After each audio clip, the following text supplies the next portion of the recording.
The submersible drifted silently through the crushing depths of the Pacific Trench. Outside the tiny craft's thick glass viewport, the blackness was endless, oppressive, alive with secrets. "Doctor."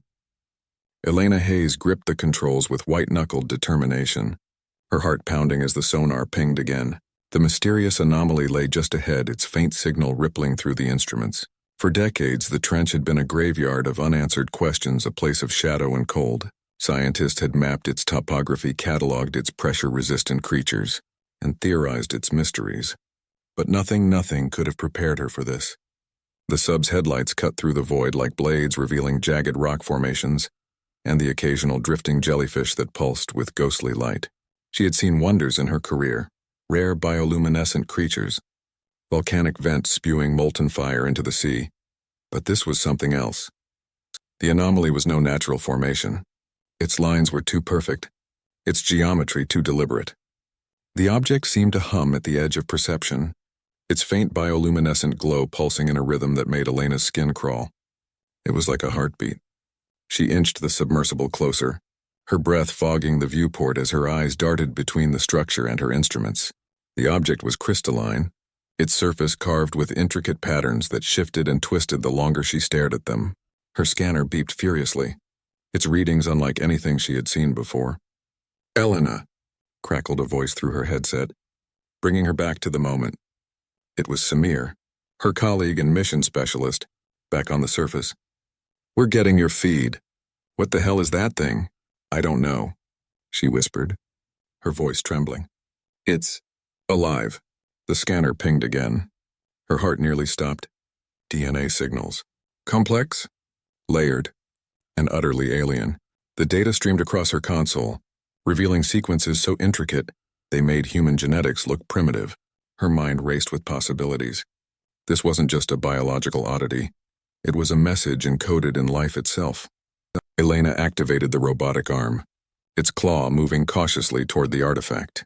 Every second felt like an eternity as the claw scraped against the crystalline surface. Dislodging a fragment, the piece floated gently toward the collection chamber, its glow undimmed. As soon as it was secured, the object seemed to react. The glow intensified, and a deep vibration resonated through the water, shaking the submersible. "Elena, get out of there now." Samir's voice was frantic. She didn't need to be told twice. The submersible ascended rapidly, her hand steady despite the chaos erupting around her. She clutched the controls, her mind spinning with the implications of what she had just found. This wasn't just a discovery. It was the beginning of something much larger, something humanity was not prepared to face. When the submersible finally broke the surface, Elena was greeted by the blinding lights of the research vessel. Samir was waiting for her at the hatch, his expression a mix of relief and terror. "What the hell did you find down there?" he demanded as she climbed out, clutching the sample case like a lifeline. Elena's voice was barely above a whisper. "Something that doesn't belong here." Later that night, as the ship rocked gently on the waves, she sat alone in the lab, staring at the glowing fragment under the microscope.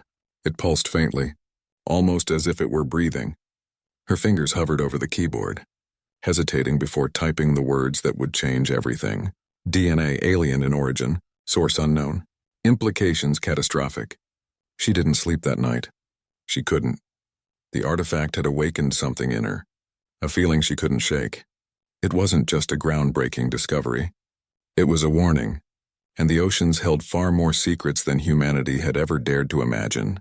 The discovery sent shockwaves through the scientific community before the week was over. Elena Hayes, now at the epicenter of a global media storm, found herself pulled in every direction. Interviews, panels, emergency meetings with governments and private institutions. The DNA sequence retrieved from the Pacific Trench had been confirmed as alien. That alone should have been enough to keep the world talking for decades. But the true bombshell was yet to come. A separate team, working thousands of miles away, made a seemingly unrelated breakthrough. Geneticists analyzing marine DNA samples stumbled upon an anomaly in the genome of tuna fish, an anomaly that mirrored the alien sequences Elena had found. The revelation stunned the world. Tuna fish, staples of diets and sushi bars worldwide, were somehow connected to an artifact that had been dormant at the bottom of the Pacific for eons. The implications were staggering. At first, theories were academic. Could the artifact have seeded Earth's oceans with life? Was this proof of panspermia? The idea that life on Earth originated elsewhere in the universe? But as the news spread, the conversation shifted. Tuna were no longer just fish. They became symbols, enigmas, and, for some, sacred beings. Environmental groups seized the moment. Organizations that had spent decades fighting against overfishing suddenly found themselves leading an entirely new cause. Tuna are not food, they are messengers, read one headline from a prominent environmentalist website.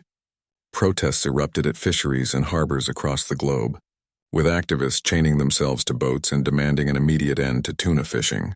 Religious leaders joined the fray. Some declared the alien DNA a sign of divine intervention, claiming that tuna were sacred vessels created by celestial beings. Others condemned the discovery as heretical, arguing that humanity was meddling with forces it didn't understand. Churches, mosques, and temples debated whether the DNA was a sign of creation, punishment, or something altogether incomprehensible. Governments, caught off guard, scrambled to contain the chaos. Tuna markets crashed overnight. Fishing communities, some of which had relied on tuna for generations, faced ruin as public sentiment turned against them. Riots broke out in coastal towns, where angry crowds clashed with fishermen desperate to protect their livelihoods. At sea, fishing vessels were ambushed by activist fleets armed with banners and drones, broadcasting their confrontations live to millions online. Elena watched it all unfold from the relative solitude of her research lab. She barely recognized the world anymore. A week ago, tuna were just tuna, valuable but unremarkable. Now, they were at the center of an ideological war. She wanted to distance herself from the chaos, to hide from the relentless media and the endless debates, but she couldn't escape the nagging feeling that something deeper was happening. The DNA wasn't inert. She could feel it. It wasn't just a relic of the past.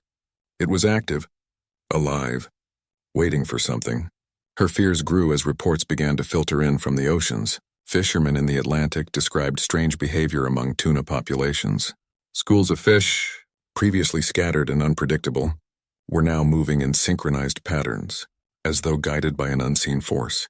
Divers in the Pacific reported seeing glowing tuna, their bodies pulsing with the same faint light as the artifact. On social media, videos surfaced of these fish-forming shapes that some claimed were symbols, others called warnings. Despite her reservations, Elena agreed to present her findings at an emergency United Nations conference. The room was packed with world leaders, scientists, activists, and journalists, all desperate for answers. She stepped to the podium, her notes trembling in her hands. "We have discovered something extraordinary," she began, her voice steady despite the weight of the moment. "The artifact in the Pacific Trench and the DNA in tuna fish share an undeniable connection. This is proof that our planet has been visited by intelligent life, but this is more than a scientific discovery. It is a responsibility." The room erupted into murmurs. Some leaned forward in fascination, others folded their arms in skepticism. Elena continued, "The DNA isn't passive. It's reacting to us, to our actions. We are triggering something we don't yet understand." A hand shot up in the audience. A representative from a Pacific Island nation stood, his expression grim. "Are you saying this is our fault?" "That we've provoked, whatever this is." Elena hesitated, searching for the right words. "I'm saying we've been careless. With our oceans, with our planet. The artifact and the DNA, whatever they are, have been dormant for who knows how long. But now, because of our actions, they're waking up." The murmurs turned into a cacophony of debate. Some leaders called for immediate conservation efforts. Others dismissed the concerns as alarmist. Activists in the gallery held up signs declaring, "The oceans are sacred and protect the tuna. Protect ourselves." As the conference descended into chaos, Elena slipped away, her head pounding. The weight of the discovery was too much.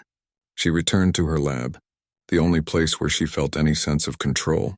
There, under the sterile glow of the fluorescence, she reviewed the DNA samples again. Her fingers traced the patterns on the screen, the sequences that had haunted her dreams. Her eyes widened as a new pattern emerged. It wasn't random. It was a signal, a message. And it wasn't finished yet. Something or someone was building it. Piece by piece, strand by strand, her phone buzzed with a breaking news alert. A fleet of fishing boats in the Pacific had been surrounded by glowing schools of tuna. The fish moved in perfect unison, forming shapes visible from the air, symbols that matched the patterns on the artifact. Elena's heart sank. The oceans weren't just reacting, they were speaking. And humanity was running out of time to listen. Elena sat in her dimly lit lab, the screens around her casting eerie blue and green hues across the walls. For days she had been poring over the DNA sequences, tracking subtle changes in their structure. Every time she looked closer, she found new complexities, new patterns emerging. They seemed to shift with purpose, as if responding to an unseen command. The data was no longer just information. It was alive, evolving, and far beyond her comprehension. She rubbed her tired eyes and glanced at the clock. It was past midnight. Outside, the sound of distant sirens echoed through the city streets. Protests against tuna fishing had turned violent, with environmental activists clashing with commercial fishermen. The news channels were flooded with images of overturned boats, burning piers, and massive glowing tuna schools spotted near shorelines, their synchronized movements mesmerizing and unnerving. Her phone buzzed, breaking the silence. It was Samir. "Elena, are you watching the live feed from the Atlantic?" he asked, his voice tight with urgency. She quickly pulled up the link he sent. The grainy footage showed a fishing vessel surrounded by glowing tuna. The light from their bodies illuminated the dark waters, casting shifting patterns onto the side of the boat. The crew shouted in panic, their voices muffled by the crashing waves. Suddenly, the fish surged forward, slamming into the hull with a force that sent the ship listing to one side. The camera feed cut out. "Elena," Samir said, his voice shaking. "This is happening everywhere. Fishing fleets in the Pacific, the Indian Ocean, the Gulf of Mexico. They're all reporting similar incidents. It's like the tuna are fighting back." Elena's stomach churned. She knew the DNA was active, but this was something else entirely. The fish weren't just reacting, they were coordinating. "I don't think this is random," she said, her voice barely above a whisper. "They're following a pattern, a signal, and it's spreading." She hung up and turned back to her microscope. Beneath the lens, the DNA sample she'd collected from the trench artifact was changing again. The strands seemed to pulse, almost as if they were alive. Her fingers hovered over the keyboard, recording the shifts in real time. Then, without warning, the strands began assembling themselves into tiny glowing structures, cells. She froze, her breath caught in her chest. These weren't ordinary cells. They were luminous, pulsing with a faint bioluminescence that mirrored the glow of the tuna and the artifact. As she watched, the cells began to divide, each new cell forming more intricate shapes. Her mind raced. This wasn't just alien DNA. This was living alien matter, self-assembling into something entirely new. The lab's instruments began to beep wildly, pulling her attention to the other samples. Every DNA fragment she had collected was undergoing the same transformation, each one pulsing in unison with the artifact's original pattern. It was as if they were receiving instructions from some distant source. Her thoughts were interrupted by a sharp knock at the door. Samir stood there, his face pale, sweat dripping from his forehead.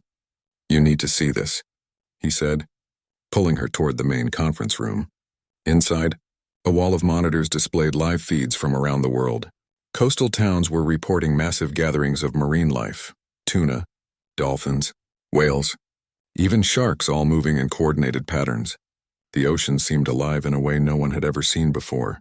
In one clip, a fisherman captured video of a glowing school of tuna, forming a spiral that stretched for miles, perfectly symmetrical, visible even from satellite images. "It's happening faster than we thought," Samir said, his voice trembling. "The DNA, it's spreading through the oceans. And it's not just in tuna anymore. We're seeing anomalies in other marine species." Elena's heart sank. If the DNA had spread beyond tuna, the implications were staggering. The oceans, already teeming with life, were becoming something else entirely, something alien. Suddenly, one of the monitors switched to a live broadcast from a coastal town in Japan. The camera focused on a fishing dock where a massive tuna, larger than any seen before, had been captured. Its bioluminescent glow lit up the night, casting long shadows across the gathered crowd. The creature didn't thrash or resist. It sat motionless, staring at the people around it with an intelligence that sent chills down Elena's spine. "Turn up the audio," she said. The reporter's voice was shaky but clear. This creature was found off the coast, and it appears to be behaving in ways we can't explain. Earlier, it arranged objects on the dock into a pattern that scientists say resembles a mathematical sequence. Elena leaned forward, her mind racing. It wasn't just the DNA evolving. It was trying to communicate. As the camera zoomed in on the creature, it suddenly turned its glowing eyes directly toward the lens. Elena felt a strange sensation, like a pulse of electricity running through her body. It wasn't just looking at the camera. It was looking at her. "Elena?" Samir asked, his voice breaking the silence. "What's happening?" She shook her head, unable to find the words. Her thoughts were interrupted by the sound of a low hum, faint at first but growing louder. It wasn't coming from the monitors or the equipment. It was coming from the DNA samples in her lab. She ran back to her workstation, her heart pounding. The glowing cells under the microscope had begun to form shapes, tiny spirals, fractals, and symbols that matched the patterns seen in the tuna schools. She recorded the changes, her mind racing with questions. Were these symbols a language? A warning? Or something else entirely? Her phone buzzed again. It was a message from a colleague monitoring the Pacific artifact. "The artifact is glowing brighter than ever. We think it's transmitting something." Elena stared at the message, her hands trembling. The DNA, the tuna, the artifact, they were all connected. And whatever was happening, it was accelerating. She had thought this was a scientific discovery, a chance to understand the cosmos. But now, she realized it was something much larger, much older, and far more dangerous. The oceans weren't just waking up. They were speaking, and humanity's time to listen was running out. The research vessel cut through the choppy waters of the Pacific, its floodlights casting long beams into the night. The air was tense, thick with the weight of anticipation. Elena stood on the deck, clutching her notebook tightly against her chest. Around her, a team of scientists and military personnel prepared for what they called the contact event. But no one knew what to expect. They only knew that the alien presence, whatever it was no longer passive. Earlier that day, a fishing crew off the coast of Chile had captured a tuna unlike any other. It was massive, its bioluminescent glow visible from miles away. The crew brought it to shore, only for the fish to exhibit behaviors that no one could explain. It arranged objects in deliberate patterns, spirals, lattices, and intricate fractals, all of which matched the symbols seen on the artifact Elena had retrieved weeks earlier. But the most unsettling detail wasn't the fish's intelligence or its size. It was its eyes. They glowed with an eerie light that seemed to penetrate whoever looked at them, as if the creature was peering directly into their mind. Elena and her team were called in immediately. The tuna had been transported to a secure marine research facility, where its behavior had grown even stranger. It began making sounds, low-frequency vibrations that resonated through the water, sending ripples across the tank and shaking the equipment. The sounds were recorded and analyzed, revealing a mathematical precision that stunned the researchers. The vibrations formed patterns that mimicked prime numbers, Fibonacci sequences, and other fundamental structures of the universe. "It's a message," Elena had said during the briefing. "Not just a message, it's a language." Now, as the vessel neared the facility, she felt a strange mix of fear and awe. The tuna wasn't just a biological anomaly. It was a living artifact, a carrier of something far greater than itself. And it wanted to communicate. The boat docked at the facility, and Elena stepped inside, her boots echoing on the metal floor. The air was cold and smelled faintly of salt water and antiseptic. In the center of the room was a massive tank, its glass walls glowing with the light of the creature inside. The tuna floated motionless, its eyes fixed on Elena the moment she entered. She froze, feeling a pulse of energy ripple through her body. "Elena," Samir said, stepping up beside her. "It's been doing this since you arrived. It's like it knows you." "Knows me?" she muttered, Her eyes locked on the creature, or maybe it's responding to the artifact. To the DNA, Samir handed her a tablet displaying the latest data. The creature's vibrations had shifted, forming new patterns. At first glance, they looked like random noise. But deeper analysis revealed a startling truth. The sounds were forming images, waveforms that, when translated, created a stunning visual, a map of the Pacific Ocean, with a single point marked deep within the trench where Elena had found the artifact. It's guiding us, Elena said, her voice trembling. It wants us to go back. Samir looked at her, his brow furrowed. Why? What's down there? Elena shook her head. I don't know, but whatever it is, it's the key to all of this. A convoy of ships descended upon the trench, led by the same research vessel that had first uncovered the artifact. The glowing Tuna was loaded into a reinforced tank and brought along, its presence now seen as essential to understanding the mystery. Elena stood on the bridge, staring out at the rolling waves. She couldn't shake the feeling that she was being watched, not just by the team or the Tuna, but by the ocean itself. The descent into the trench began at dawn. The submersible, outfitted with the latest technology and carrying Elena, Samir, and 2 other researchers, plunged into the dark abyss. Outside, the water grew colder, the light fading until only the sub's powerful beams illuminated the way. As they neared the site, the artifact came into view. Unlike before, it was no longer dormant. Its glow was brighter, its surface pulsating in rhythmic patterns that matched the vibrations from the Tuna. The submersible's instruments lit up with activity. The artifact was emitting a signal, one that grew stronger the closer they approached. Elena, Samir said, his voice tight. The readings are off the charts. Whatever this thing is doing, it's... His words were cut off as the submersible shook violently. Outside, the water came alive with movement. Schools of glowing Tuna swarmed around the craft, their bioluminescent bodies casting eerie patterns on the walls. But they weren't attacking. They were guiding. Follow them, Elena said, her voice steady despite the chaos. The submersible drifted toward the artifact, its lights revealing more of its intricate carvings. Elena's heart raced as she noticed something new. The artifact wasn't just a standalone object. It was part of a much larger structure, hidden beneath layers of sediment and rock. As they approached, the carvings began to glow brighter, forming shapes that mirrored the patterns seen in the Tuna's behavior.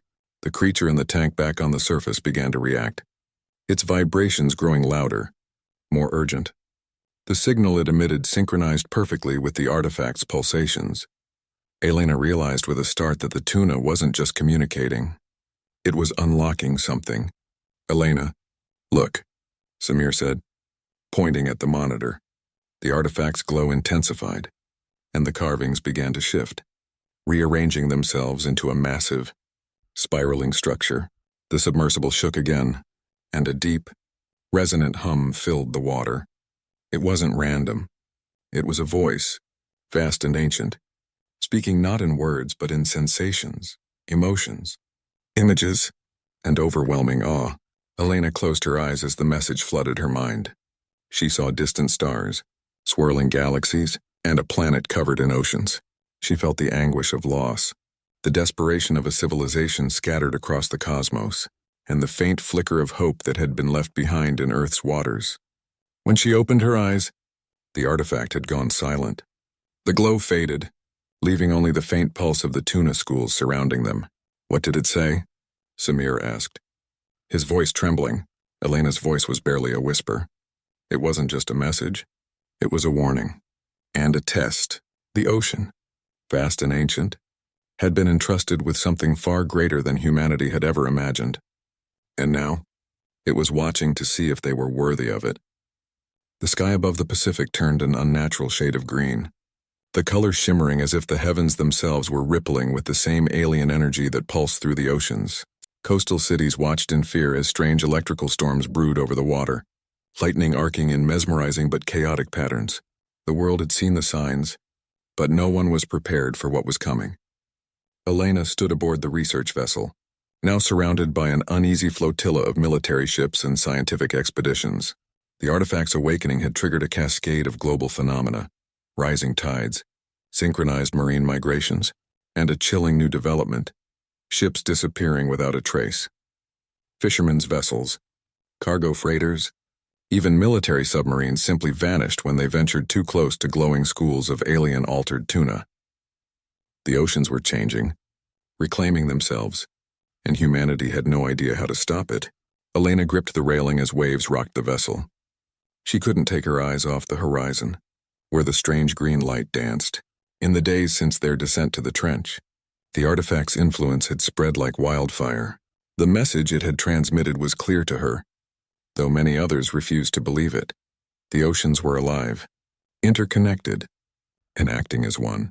"Elena, we have a problem," Samir called from the ship's control room. His voice was tight with urgency. She followed him inside, where the crew was gathered around a bank of monitors. Satellite feeds showed alarming developments. Massive schools of glowing tuna were converging near major shipping routes.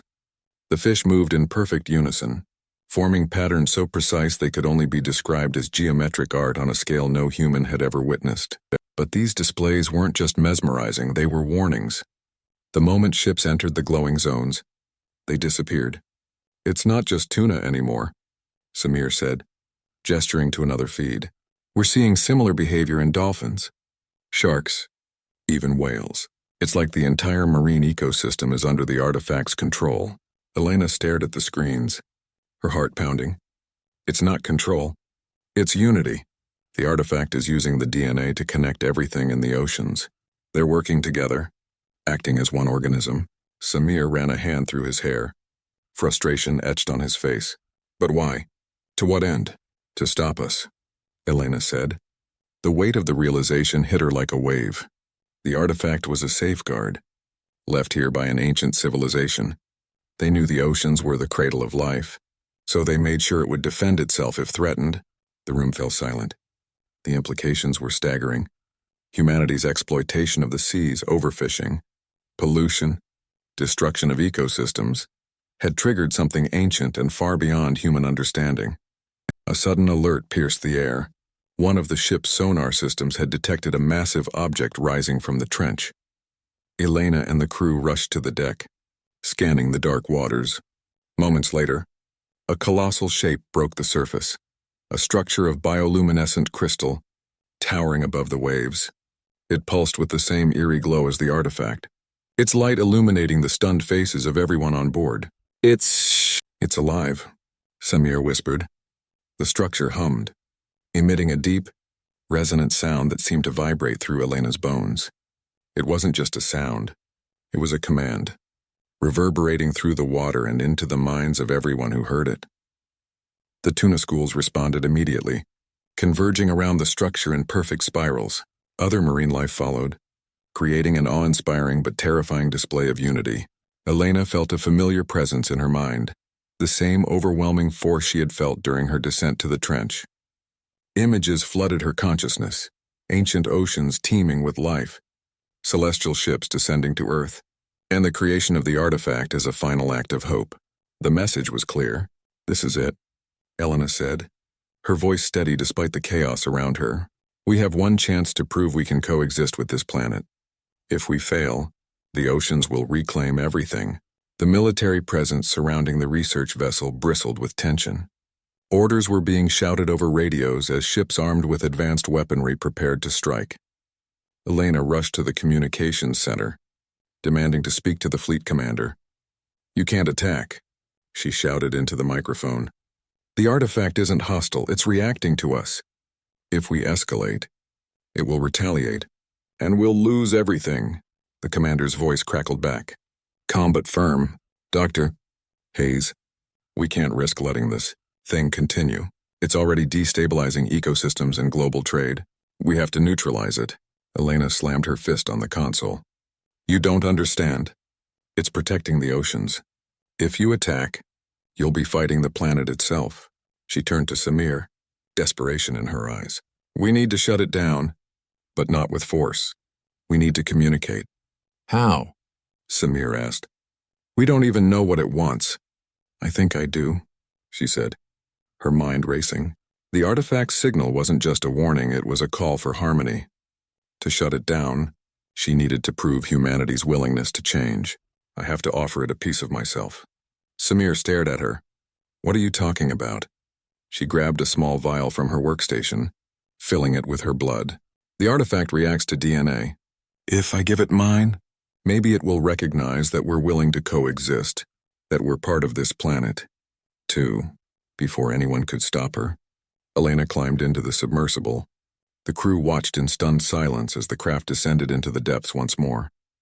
Heading straight for the glowing structure, when she reached the base, she extended the robotic arm, releasing the vial into the water. The moment her blood touched the structure, the entire ocean seemed to shudder.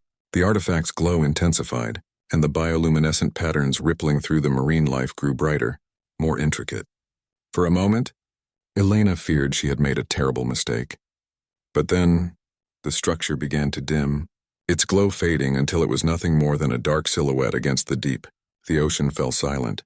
The schools of glowing tuna dispersed. Their lights extinguished. The skies above the Pacific returned to their natural hue, and the waves calmed. Elena sat in the submersible, tears streaming down her face. She had gambled everything, and somehow, it had worked. In the weeks that followed, the world grappled with the aftermath. The artifact's activation had left a permanent mark on humanity's understanding of the planet.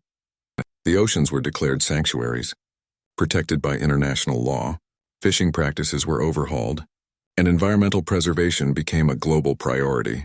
Tuna, once seen as mere resources, became symbols of unity and humility. Humanity had narrowly avoided disaster, not through force, but through understanding. And as Elena stood on the shore, watching the waves roll in, she felt a deep connection to the water, knowing it was alive in ways no one had ever imagined. The oceans had spoken, and for the first time in history, humanity had listened.